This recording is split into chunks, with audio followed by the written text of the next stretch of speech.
चलो question number 10 देखते हैं। इसका स्टेटमेंट पढ़ते हैं। माना कोई लड़की एक पासा उछालती है, यदि उसे 6 संख्या प्राप्त होती है तो वह एक सिक्के को, एक पासा जब फेंकती है तो अंक अगर 6 मिलता है तो एक सिक्के को 2 बार उछालती है और पटों की संख्या नोट करती है।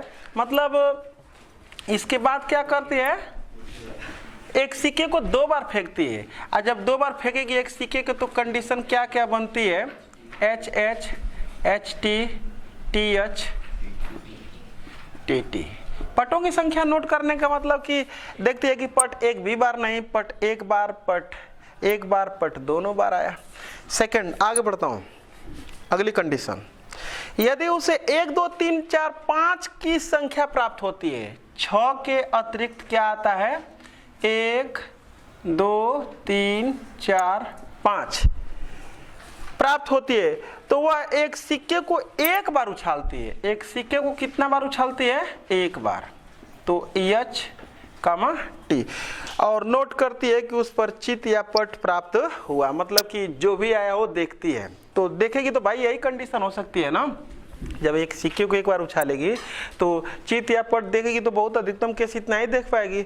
चितों की संख्या को भी नोट करते हुए वो परिणाम यही पाई होगी कि एक भी चित नहीं आए होंगे, एक चित आया होगा। पहली बार या हेड और दूसरी बार टेल, पहली बार टेल दूसरी बार हेड, चाहे दोनों बार टेल आया होगा। आगे देखते हैं। चित का मतलब वो नहीं, मैं देख रहा हूँ क्या हमसे कह रहा है, जो सिक्के को 1 बार उछालती है और नोट करती है कि उस पर चित या पट, मतलब कि चितों की संख्या वो नोट कर रही है ना, नहीं वहाँ ऊपर पटों की संख्या, यहाँ पर चित है। आगे देखते हैं।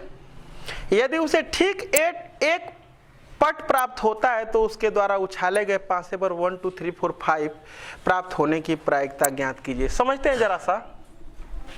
वह ये कह रहा है हमसे कि लास्ट में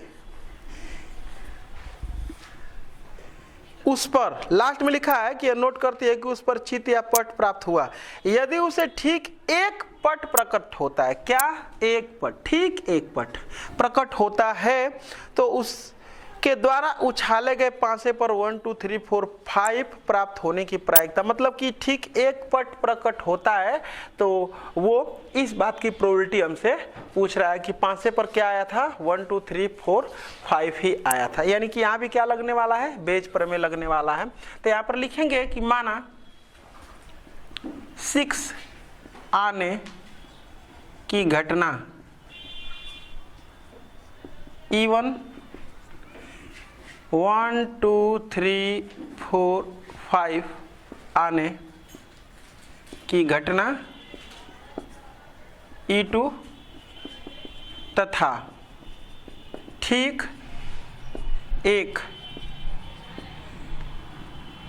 पट आने की घटना क्या है, E है। तब हमको निकालना पड़ेगा प्रोबेबिलिटी ऑफ E1, मतलब E1 की प्रायिकता। तो यहाँ पर लिख देता हूँ P E1 बराबर, तुम जानते हो कि एक पासे को जब हम फेंकते हैं तो कोई भी नंबर आने की प्रोबेबिलिटी होती है 1/6, तो इसका हो जाएगा 1/6। तो यहाँ पर लिख देते हैं 1/6। और यहाँ पर E2 की प्रोबेबिलिटी, मतलब कि ये 5 अंक आने की प्रायिकता 5/6 हो जाएगा। ठीक है। अच्छा आगे बढ़ते हैं। तो यहाँ पर लिख देते हैं P E2 बराबर 5/6। आगे देखता हूँ, ये हमसे अगर 6 आता है तो एक सिक्के को 2 बार फेंकती है। इस कंडीशन में ठीक 1 चित आने की, मतलब कि 6 आता है तो एक सिक्के को फेंकती है, तब ठीक 1 पट आने की जो प्रोबेबिलिटी होगी उसको हम डिनोट करेंगे P। कैसे, इसको, इसकी घटना को क्या मान लेंगे, E। तो ये हो जाएगा P E/E1 बराबर ठीक 1 चित आता है। तो देखो ठीक 1 चित बस यही 2 केसों में है, तो ये हो जाएगा 2/4, यानी कि 1/2। और यहाँ पर मैं लिखता हूँ ये P E/E2, मतलब जब पांसे पर आता है 1 2 3 4 5, तब एक सिक्के को एक बार उछाला जाता है, तब ठीक एक या टी आने की जो प्रायिकता हो जाएगी वह 1/2, क्योंकि इसमें एक ही टी है ना, तो हो जाएगा 1/2। अब लिखेंगे, इसलिए लास्ट में क्या लिखना है, यहाँ पर मैं लिख लेता हूँ Pe2 बराबर है 5/6 और ये है Pe/E2 बराबर 1/2। लास्ट में लिखेंगे नाउ क्या बराबर, हमको इस बात की प्रायिकता चाहिए, इसको मैंने E2 कहा है और इसको मैंने E1 कहा है, इस बात की प्रायिकता चाहिए जबकि ये है, तो लिखेंगे Pe2/E, यही बेज प्रमेय है। तो क्या लिखेंगे, ये प्रोडक्ट ऊपर रहेगा तो Pe2 इंटू Pe/E2 अपान Pe2 into Pe/E2 plus Pe1 और into Pe/E1, value put out बस कर लेते हैं, बराबर Pe2 का मान 5/6 इंटू 1/2 अपान ये कितना है, चलो ये लिख लेते हैं इसको एक बार, 5/6 इंटू 1/2, क्योंकि ये लिखना है बस हमको, तो ये है 1/6 और इंटू 1/2। हल कर लेते हैं इसको, तो चाहे तो 1/6 को काटा भी जा सकता है, 1/2 को भी काटा जा सकता है, तो यहाँ पर 5/6 इंटू 1/2 और यहाँ से 1/2 और इंटू 1/6 को कॉमन कर लेते हैं, 1/2 इंटू 1/6 तो हो जाएगा 5 और प्लस ये 1 हो जाएगा, और ये कटेगा जब 1/2 से 1/2 1/6 से, तो ऊपर हो जाएगा 5 और नीचे हो जाएगा 6, तो आंसर हो जाएगा हमारा 5/6। चेक कर लो, आगे देखें। नंबर 11 देखते हैं, स्टेटमेंट पढ़ते हैं। एक व्यावसायिक निर्माता के पास ABC मशीन ऑपरेटर है, ABC ये मशीन ऑपरेटर हैं भाई, मतलब मशीन को चलाने वाले ABC। प्रथम ऑपरेटर A 2% खराब सामग्री उत्पादित करता है तथा ऑपरेटर B और C क्रमशः 4% और 8% खराब सामग्री उत्पादित करते हैं। कार्य A पर कुल समय का 40% लगता है। समझते हैं इसको, कार्य A पर कह रहा है, ये जो कार्य है इस पर कुल समय का 40%, यानी कि A की प्रोबेबिलिटी अब वो दिया हुआ है, तो A की जो प्रायिकता, इसको मैं इस घटना को E1 लिख दे रहा हूं और इसको E2 और इसको E3 लिख दे रहा हूं। तो इस पर टोटल टाइम का जो समय लगता है वो कितना परसेंट, 40%, तो Pe1 बराबर 40/100 और ये Pe2 बराबर ये कितना दिया हुआ है, 35%, 35/100। जरूरत पड़ेगी तो हम हल कर लेंगे। Pe3 दिया हुआ है 25%, 25/100। आगे बढ़ते हैं। यदि एक खराब सामग्री उत्पादित है तो इसे A द्वारा उत्पादित किए जाने की प्रायिकता, अब हमसे ये कह रहा है कि एक जो है कि वस्तु कह रहा है कि एक सामग्री को ले लिया गया है और वह क्या है, खराब है। ये इनमें से ये कह देते हैं कि जितना ये उत्पादित करती है, ये उत्पादित करती है, ये उसमें से एक सामग्री क्या कर ली गई, ले ली गई, तो कह रहा है कि वो खराब है।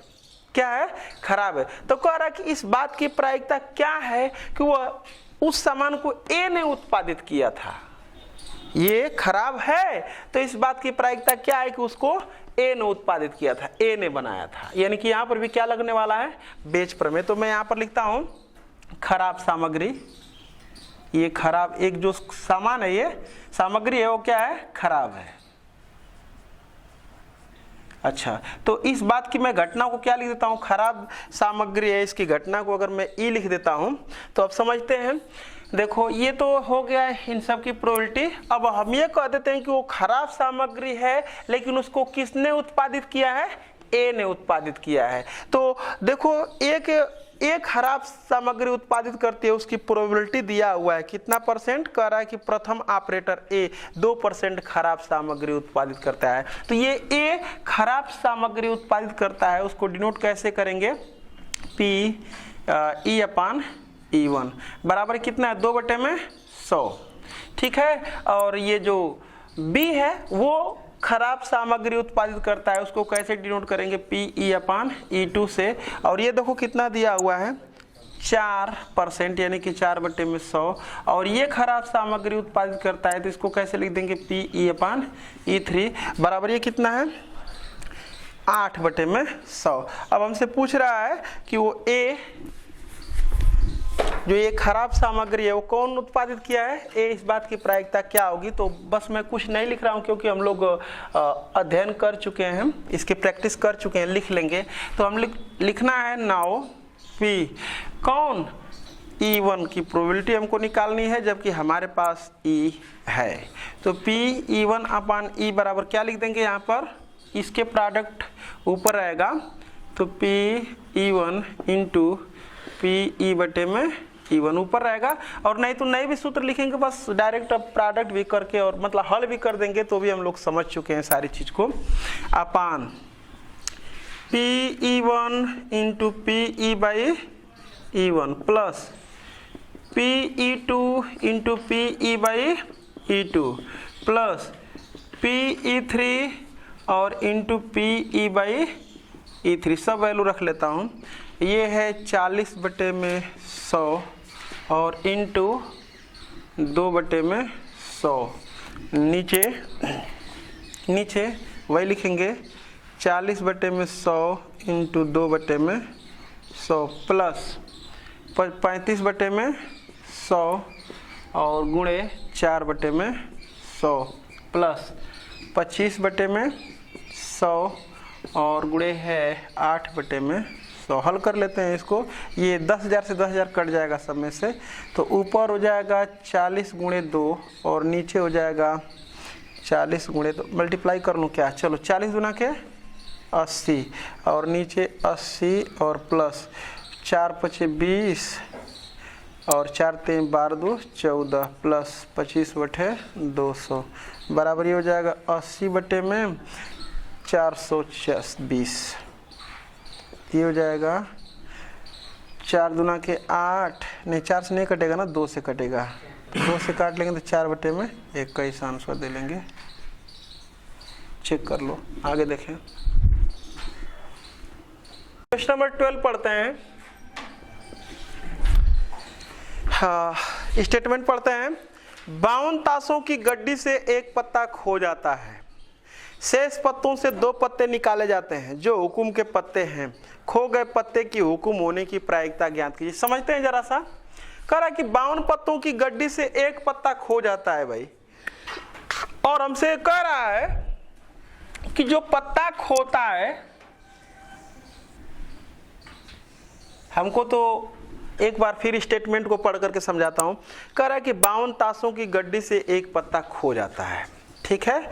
अब ये कह रहा है कि शेष पत्तों से 2, जो पत्ता हमारा खो जाता है उसके बाद शेष पत्तों से 2 पत्ते निकाले जाते हैं। यहाँ पर ये हमसे नहीं कह रहा है कि दोनों पत्ते एक साथ निकाले गए हैं कि 1 by 1। तो जब 1 by 1 कहता तो उसमें कहता कि विदाउट रिप्लेसमेंट या रिप्लेसमेंट, तो इसका मतलब कि वो एक साथ निकाला गया है। और जब एक साथ निकाला गया तो इस चीज़ को मैं एक बार पीछे बता चुका हूं कि जब एक साथ की बात आती है तो 1 by 1 विदाउट रिप्लेसमेंट, इसका मतलब होता है, याद रखेंगे हमेशा, जब एक साथ की बात आएगी तो 1 by 1 विदाउट रिप्लेसमेंट। ठीक है। तो कह रहा कि शेष पत्तों से 2 पत्ते निकाले जाते हैं जो हुकुम के पत्ते हैं। तो कह रहा है कि खोया हुआ जो पत्ता है उसके हुकुम होने की प्रायिकता ज्ञात कीजिए। तो मैं एक बार फिर समझाऊंगा, लेकिन पहले मैं बताता हूं। तो जो पत्ता हमारा खोता है तो बस हुकुम की वो बात कर रहा है, तो पत्ता या तो हुकुम का होगा या तो हुकुम का नहीं होगा। तो यहां पर मैं लिखता हूं, ये जो E1 है ये क्या है? पत्ता हुकुम का है, ये हुकुम, बस अपने समझने के लिए। और यहाँ पर लिखता हूँ हुकुम नहीं, हुकुम नहीं। और इसको मैं लिख दे रहा हूं कि माना हुकुम का पत्ता खोने की घटना E1 तथा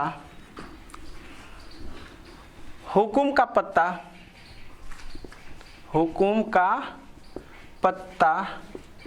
न खोने, मतलब कि जो पत्ता खोता है हुकुम का नहीं है, हुकुम का पत्ता न खोने की घटना E2 है। तथा एक चीज और मैं ये लिख देता हूं, शेष पत्तों से 2 पत्ता निकाला जाता है। अब ये कह रहा है कि वो पत्ते क्या हैं, हुकुम के हैं, इस बात की क्या प्रायिकता है। एक बार और मैं पढ़ करके बस अब लिख दे रहा हूं। कह रहा है कि शेष पत्तों से 2 पत्ते निकाले जाते हैं जो हुकुम के पत्ते हैं। ये कह रहा है कि वो क्या है, हुकुम के पत्ते हैं। अब कह रहा है कि खो गए पत्ते के हुकुम होने की प्रायिकता ज्ञात। समझ लो जरा सा, वो कह रहा है कि शेष पत्तों से 2 पत्ते निकाले जाते हैं, वो हुकुम के हैं। तो हमको ये कह रहा है कि वह तभी हुकुम का पत्ता हुआ है जब हुकुम का पत्ता खोता है। इस बात की प्रायिकता हमसे पूछ रहा है, मतलब कि इसकी प्रोबेबिलिटी हमसे पूछ रहा है।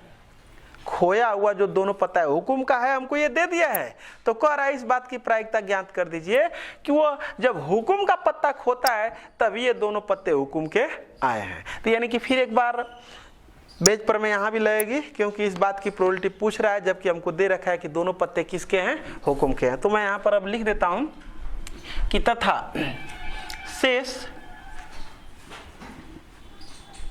पत्तों से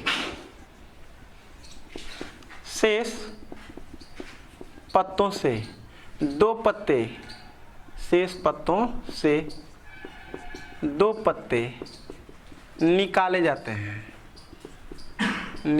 जाते हैं, जो क्या हैं, जो हुकुम के पत्ते हैं। इसकी घटना, जिसकी घटना ए है, जिसकी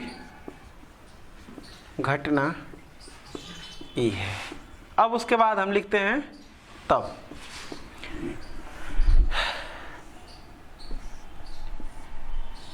ये जो पत्ता है, 2 पत्ते हैं ये, और ये जो घटना है, दोनों पत्ते क्या हैं, हुकुम के, दोनों पत्ते हुकुम के हैं। ये हुकुम के 2 पत्ते हैं, ये के 2 हुकुम के पत्ते हैं, और इनकी घटना को मैं क्या लिख दिया हूं भाई, ए लिख दिया हूं। तो अब लिखता हूं, समझो हम तो ये जान भी गए कि हमको P(E1) अपान E की वैल्यू निकालनी, मतलब ये हो चुका है तो इस बात की प्रायिकता निकालनी है। तो पहले तो हमको E1 की प्रोबेबिलिटी निकालनी है, तो मैं यहाँ पर लिखता हूँ P(E1) बराबर, तुम बताओ कि ताश के 52 पत्तों से 1 पत्ता खींचा जाता है, इस बात की क्या प्रायिकता है कि वो हुकुम का पत्ता है। तो टोटल 52 पत्तों में से 13 पत्ते हुकुम के होते हैं ना, तो 13/52 इसकी प्रोबेबिलिटी हो जाएगी। तो हो जाएगा 13/52 बराबर 1/4 भी लिखा जा सकता है इसको। यहाँ पर इसको मैं E2 को दे रहा हूँ, P(E2) बराबर E2 की प्रोबेबिलिटी कितनी, मतलब हुकुम का पत्ता अगर नहीं होगा तो जानते ही हो कि 52 पत्ते में से 13 पत्ते हुकुम के होते हैं और 39 पत्ते हुकुम के नहीं होते हैं। तो हुकुम का पत्ता नहीं है, इसकी प्रायिकता हो जाएगी 39/52। तो हो जाएगा 39/52, 13 तिया 39 और 13 चौके 52। आगे बढ़ते हैं। अब शेष पत्तों से अगर मान लो कि हुकुम का पत्ता है तो शेष पत्तों से क्या किए जाते हैं, 2 पत्ते निकाले जाते हैं, और वो कैसे निकाले जाते हैं, 1 by 1 विदाउट रिप्लेसमेंट, मतलब एक साथ निकाले जाते हैं। और एक साथ का मतलब क्या है, 1 by 1 विदाउट रिप्लेसमेंट। तो इसका मतलब कि ये यहाँ पर लिखूंगा, क्या E1 हो चुका है तो दोनों पत्तों के हुकुम होने की प्रायिकता लिखता हूँ। यहाँ पर मैं लिख देता हूँ, यहाँ पर P यहीं पर लिख लेता हूँ, P(E1) बराबर कितना है, 1/4, और P(E2) बराबर कितना है, 3/4। अच्छा, अब उसके बाद मैं लिखता हूं कि ये E1 हो चुका है तो E की प्रोबेबिलिटी क्या होगी, तो यहां पर लिखूंगा P(E)(E1) बराबर, जरा समझते हैं। एक पत्ता तो खो चुका है भाई, शेष कितने पत्ते हैं, शेष कितने, एक पत्ता खो चुका है 51 पत्ते हैं। अब 51 पत्तों में से कितने पत्ते निकाले जाते हैं?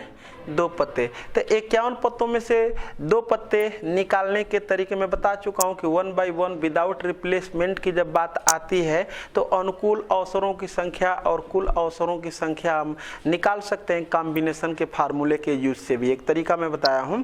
तो यहां पर लिखूंगा हम कि क्या शेष, जो अभी मैं बताया हूं कि शेष पत्तों से जो 2 पत्ते निकालने होंगे उसकी जो टोटल विधियां होंगी 51C2। समझ रहे हो क्या हमारी बात को? अभी मैं दूसरे तरीके से बता दे रहा हूं। 51C2 टोटल विधियां हो जाएंगी। अब वो दोनों पत्ते किसके हों? अरे भाई, घटना के अनुकूल अवसरों की संख्या बटे में कुल अवसरों की संख्या होती है ना, तो घटना के अनुकूल अवसरों की जो संख्या होगी वो कितनी होगी? तो दोनों पत्ते हुकुम के होंगे, ये घटना के अनुकूल अवसरों की संख्या। तो टोटल हुकुम के पत्तों, हुकुम का पत्ता खोता है तो 13 पत्तों में से 1 पत्ता निकल जाएगा तो 12 पत्ते होंगे। अब 12 पत्तों में से 2 पत्ते निकालेंगे वो हुकुम के होंगे। तो ऐसी कितनी विधियां हो सकती है? हुकुम का एक्का हो सकता है, हुकुम का बादशाह हो सकता है, हुकुम का बादशाह, हुकुम का बेगम, ऐसे बहुत कंडीशन बनेगी ना।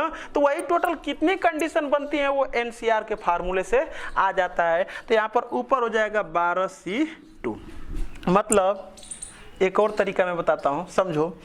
51 पत्ते हैं। 51 पत्तों में से मैं ये कहूं कि 1 पत्ता निकाला जाता है, पहले वो हुकुम का है। तो इसकी प्रायिकता क्या? तो हुकुम का तो 1 निकल चुका है, बचा कितना? 12। तो हो जाएगा 12 बटे में टोटल कितने हैं? 51 इंटू 1 पत्ता फिर निकल चुका हुकुम का। अब कितने बचेंगे? 11। तो दूसरा पत्ते की प्रोबेबिलिटी 11 बटे में 50। इतना होगा ना? इतना ये भी आना चाहिए ना, ये भी आना चाहिए। देखते हैं इसको, समझो। इस 12C2 का मतलब ये हो गया कि 12 गुणे 11, समझ रहे हो ना, अपान में फैक्टोरियल 2। अरे इसका मतलब क्या होता है? नहीं, इसका घटते हुए क्रम में कितना बार मल्टीप्लाई करते हैं? 2 बार मल्टीप्लाई करते हैं, ये बस इसका मतलब होता है ना, अपान इसका घटते हुए क्रम में कितना बार मल्टीप्लाई? 2 बार। तो 51 गुणे 50, ये हो जाएगा 51 गुणे 50। क्या यही है? क्या ये देखो ना भाई, 12 गुणे 11 बटे में 51 गुणे 50, यही है ना।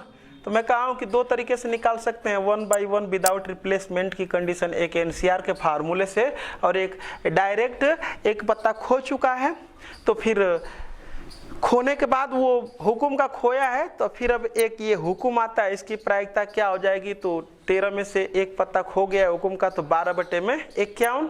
अच्छा, उसके बाद इनटू, क्योंकि दोनों काम एक साथ हो रहा है तो प्रोडक्ट रूल तो लगेगा ही गुणन सिद्धांत से। अब दूसरा पत्ता भी हुकुम आता है तो चूंकि 1 पत्ता हम निकाल चुके हैं विदाउट रिपल, रखना नहीं है उसमें, तो अब उसमें कितने पत्ते होंगे भाई? 11 पत्ते होंगे। तो उसकी प्रोबेबिलिटी हो जाएगी 11 बटे 50। तो उसका मल्टीप्लाई कर देंगे तो दोनों पत्तों के हुक्म होने की प्रोबेबिलिटी ये चली जाती है। अच्छा, अगर हम कहें कि PE अपान E2 कितना होगा? PE अपान E2। PE अपान E2 का मतलब समझते हैं कि हुक्म का पत्ता नहीं खोता है तो दोनों पत्ते हुक्म निकलते हैं, इस बात की प्रायिकता क्या होगी? तो इसका मतलब जब हुक्म के पत्ते नहीं खोता है, दूसरा कोई पत्ता खोता है, तब तो उसमें 13 पत्ते हुक्म के होंगे ना। तो ये हो जाएगा क्या? 13 बटे में कितना?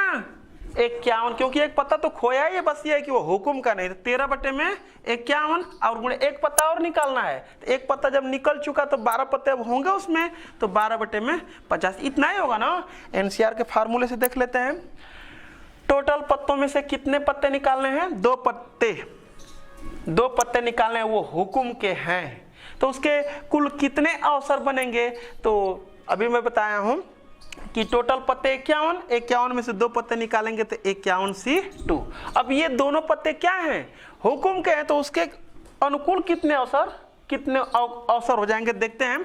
तो हुकुम के पत्तों की संख्या 13 है, 13 में से 2 पत्ते निकालेंगे तो उसके कितने अवसर हो जाएंगे? 13C2। तो इसको लिखेंगे कैसे? 13 का 2 बार मल्टीप्लाई घटते हुए क्रम में, तो 13 गुणे 12, और 51 का 2 बार मल्टीप्लाई घटते हुए क्रम में, तो हो जाएगा 51 गुणे 50। देखो यही तो आया है ये भी।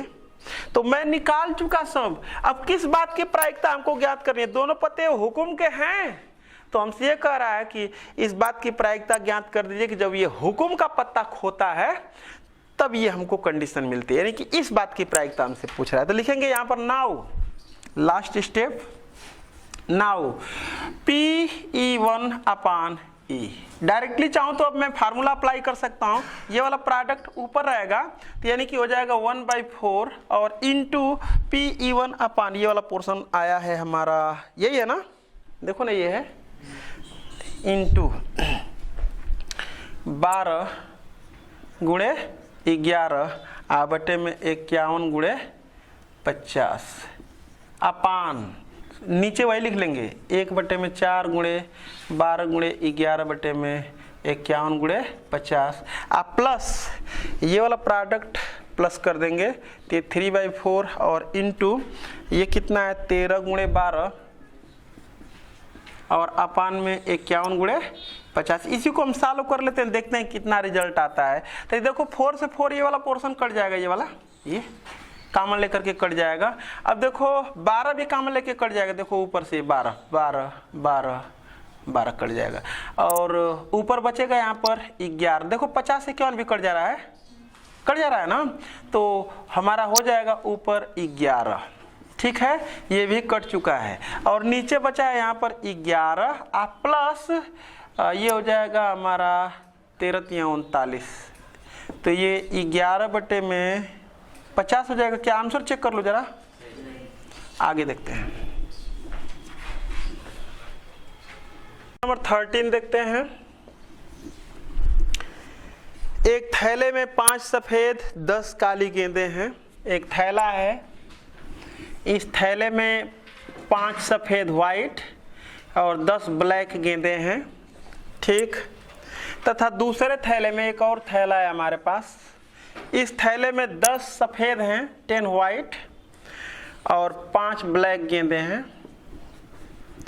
एक थैला यादृच्छिक चुना जाता है, पहले एक थैले को क्या किया जाता है, चुना जाता है। चलो भाई मैंने एक थैले को यहाँ पर चुन लिया, ये वाला ये थैला मैंने क्या कर लिया, चुन लिया किसी एक को, और उसमें से एक गेंद निकाली जाती है, ठीक है। और वो जो गेंद निकाली जाती है वह क्या है, सफेद रंग की। कह रहा है कि प्रायिकता ज्ञात कीजिए कि निकाली गई गेंद क्या है, सफेद। सब सपोज कर लो कि एक कोई मैंने थैला चुन करके और एक गेंद मैं निकाला हूं यहाँ पर, ठीक है, और ये कैसी गेंद है भाई, व्हाइट है। तो व्हाइट की घटना को हम क्या मान लेते हैं, ई मान लेते हैं। तो हमसे कह रहा है कि ये गेंद व्हाइट है, इस बात की प्रायिकता क्या होगी, बताओ यहाँ पर क्या लगेगा, इसी की प्रायिकता पूछ रहा है भाई, व्हाइट की संपूर्ण प्रायिकता प्रमेय। जब कहता कि व्हाइट है लेकिन इस थैले से निकाला गया था, इसकी प्रायिकता क्या होगी, तो बेज प्रमेय। ये व्हाइट है तो इस थैले से निकाला गया था, इसकी प्रायिकता क्या होगी, तो बेज प्रमेय। लेकिन हमसे बस ये कह रहा है कि ये 2 थैले हैं, इस थैले में 5 व्हाइट 10 ब्लैक और इस थैले में 10 व्हाइट 5 ब्लैक गेंदें हैं। इनमें से पहले किसी थैले को चुना जाता है, फिर एक गेंद निकाली जाती है, वो गेंद व्हाइट है, इस बात की प्रायिकता क्या है, यही हमसे पूछ रहा है। तो लिख लें कैसे कि पहले थैले की घटना E1, दूसरे थैले की घटना E2 और उनमें से किसी एक थैले को चुन करके एक गेंद निकाली जाती है, वो गेंद व्हाइट है, इसकी घटना क्या है, E है, ठीक है। तो अब उसके बाद हम संपूर्ण प्रायिकता प्रमेय का फार्मूला अप्लाई कर देंगे। तो पहले तो यहाँ पर मैं लिख लेता हूँ Pe1 बराबर, तो ये 1/2 हो जाएगा ना, 2 थैले में से एक थैले को चुनने की प्रोबेबिलिटी, और ये Pe2 बराबर कितना हो जाएगा, ये भी 1/2। अब इस थैले को चुन करके और ये निकाला जाता है, माने ये व्हाइट गेंद निकाली जाती है, इस बात की प्रायिकता हमसे पूछ रहा है, जबकि वो पहला थैला है तो E1 हो चुका है। तो व्हाइट की प्रोबेबिलिटी क्या हो जाएगी, 5/15, अरे व्हाइट 5 टोटल 15, तो हो जाएगा 5/15 बराबर 1/3 भी लिखा जा सकता है।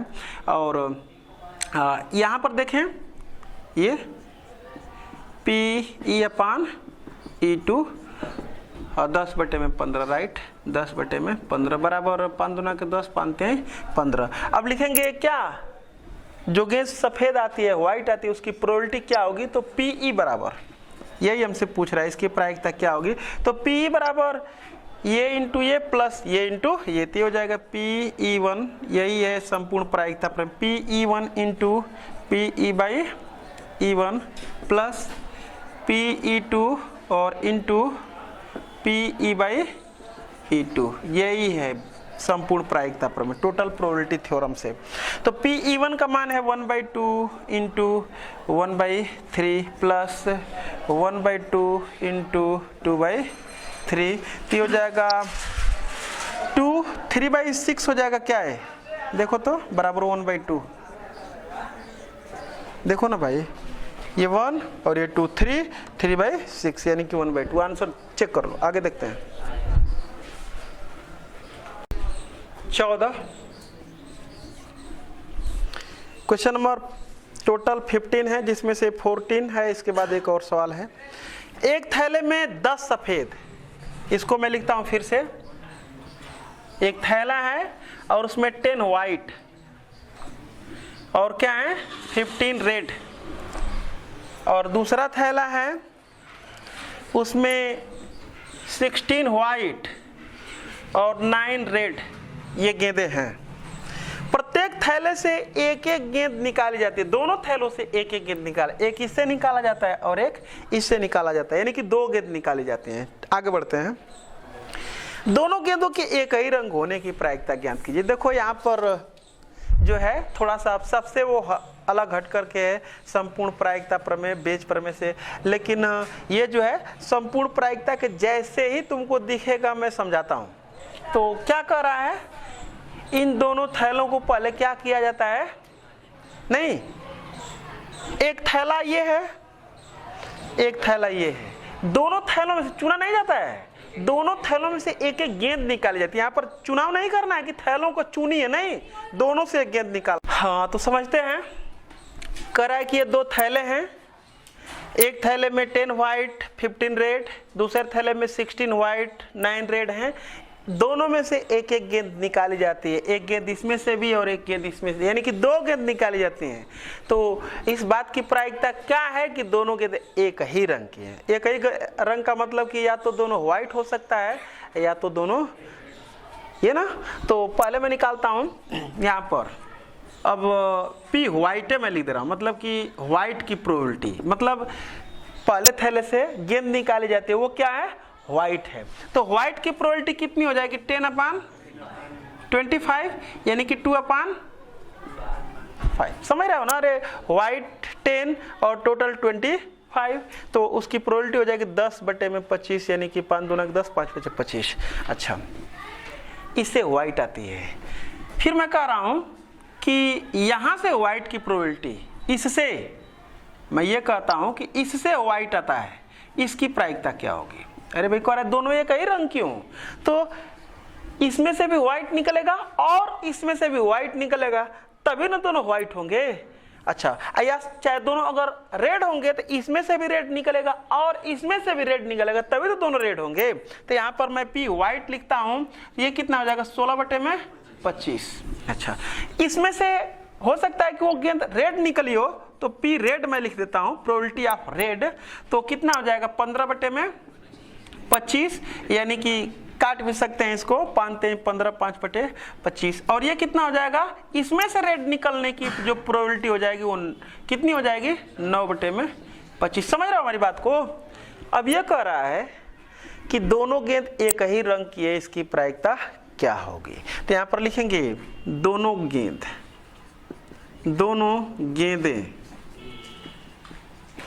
एक ही रंग की हैं, इस बात की प्रायिकता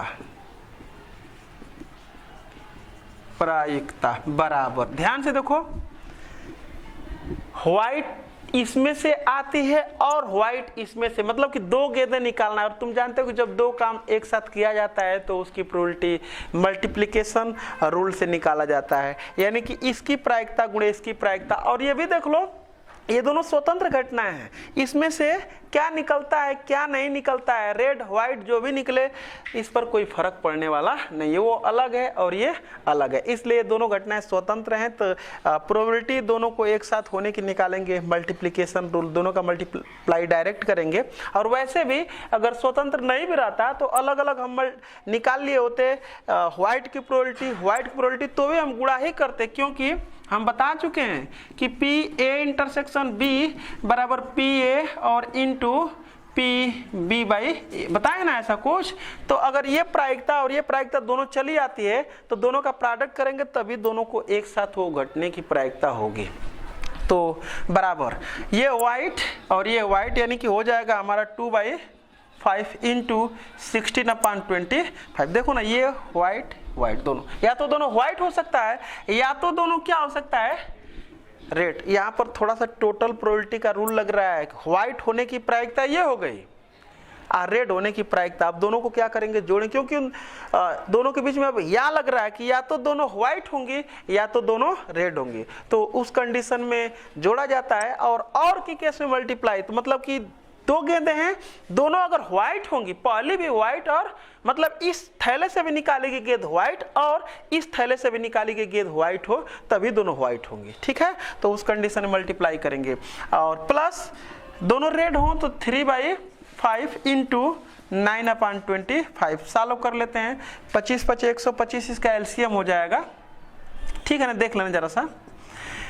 और ये 16 दूना के 32 और प्लस 9 × 3 के 27, 59/125। आगे बढ़ते हैं, लास्ट सवाल देखते हैं। क्वेश्चन नंबर 15, लास्ट प्रश्न पढ़ते हैं। एक थैली में 4 सफेद, एक थैली है उसमें 4 सफेद, 3 लाल, 5 काली गेंदें हैं। दूसरी थैली है एक, इसमें 6 लाल, 6 रेड, 3 वाइट और 5 ब्लैक गेंदें हैं। तीसरी थैली, 3 थैली, एक थैली और है, इसमें क्या है, 3 वाइट, 3 ब्लैक और 9 रेड। क्रम से मैं लिख रहा हूं। ठीक है, एक थैली पहले चुनी जाती है। क्या की जाती है, इसमें से किसी एक थैले को चुना जाता है भाई, और चुनने के बाद उसमें से एक गेंद क्या की जाती है, निकाली जाती है। सपोज कर लो कि मैंने ये गेंद निकाल लिया है। आगे एक गेंद निकाली जाती है, निकाली गई गेंद के लाल, ये गेंद क्या है भाई, लाल है। तो कह रहा है कि लाल होने की प्रायिकता, लाल होने की घटना को मैं क्या लिख देता हूं, ई। तो ई की प्रोबेबिलिटी पूछ रहे, बताओ यहाँ पर टोटल प्रोबेबिलिटी या बेज प्रमेय, ई की प्रोबेबिलिटी, टोटल प्रोबेबिलिटी भाई हमसे ई की प्रोबेबिलिटी पूछ रहा है। ये नहीं पूछ रहा है कि ये इस थैले से निकाला गया है, इसकी प्रायिकता क्या होगी, इस थैले से निकाला गया इसकी प्रायिकता क्या होगी, या इस थैले से निकाला गया इसकी प्रायिकता क्या होगी। अगर ऐसे कहेगा तो बेज, नहीं तो बस इसी की प्रोबेबिलिटी हमसे पूछ देगा, लाल है इसकी प्रायिकता क्या होगी, तो टोटल प्रोबेबिलिटी है। तो चलो मैं इसकी इवेंट को क्या लिखता हूँ, E1, और इस इवेंट को मतलब इस ये जो थैला है उसकी घटना E1, थैला जो सेकंड है उसकी घटना E2 और जो थैला थर्ड है उसकी घटना E3। तो बताओ PE1 बराबर कितना हो जाएगा, 1/3, राइट। PE2 बराबर 1/3 और PE3 बराबर 1/3। ये हो चुका। इस थैले में से लाल गेंद निकाली जाती है, इसकी प्रायिकता क्या होगी, तो P लाल आता है जबकि वो थैला फर्स्ट से निकाला गया है। तो लाल की प्रोबेबिलिटी कितनी हो जाएगी, 3/12। अरे लाल के अनुकूल अवसर 3 और टोटल 5 3 8 4 12। इसको सॉल्व कर लेंगे तो 1/4। मैं ये कहूँ कि PE/E2 की वैल्यू कितनी होगी, मतलब इस थैले में से लाल गेंद निकाला जाता है तो 6 और बटे में 14 काट लेंगे चाहेंगे तो, ठीक है। अच्छा, अगर हम ये कहें कि इस थैले से निकाला जाता है तो PE/E3 लाल गेंद निकाला जाता है तो 9 बटे में 9 3 12 3 15 हो जाएगा क्या। अब लिखेंगे इसलिए लास्ट में PE बराबर, तो मतलब E की प्रायिकता, तो PE बराबर, पहले मैं फार्मूला को लिख लेता हूं, PE1 into PE/E1 plus PE2 और इंटू PE/E2 प्लस PE3 और इंटू PE/E3। वैल्यू पुट कर देते हैं बस। PE1 का मान है 1/3 और 1/4 प्लस 1/3 और इंटू इसको लिख सकते हैं 3/7, इसको 3/7 लिखा जा सकता है, और प्लस 1/3 और इंटू इसको लिख सकते हैं 3 3 जा 9 और 3 5 जा 15,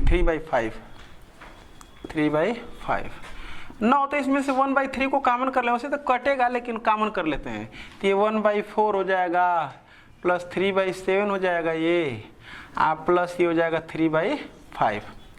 तो अब इन सब का एलसीएम कितना हो जाएगा, तो 5 चौके 20, 20 सते 140 इसका एलसीएम हो जाएगा, तो 140, 5 चौके 20 और 20 सते 140 काट देते हैं इसको, 4 3 12 और 4 5 35 बार में कट जाएगा, तो 35 से कम 35 प्लस 7 दूना 20 3 60 प्लस ये 5 दूना के 10 और 5 बटे 40 28 बार में कटेगा, तो 28 3 84। जरा देख लो, 5 दूना के 10 और 5 चौके 20, नहीं 24 बार में कट, ठीक तो है 28 बार में। हाँ, तो ये हो जाएगा 1/3 हो गया, और 4 5 9 8 6 14 3 17, 179 बटे में 140, 9 1 10 17 नहीं कट रहा है ना, ये 179 और बटे में 14 3 42, 14 3 42। जरा देख लेना आंसर,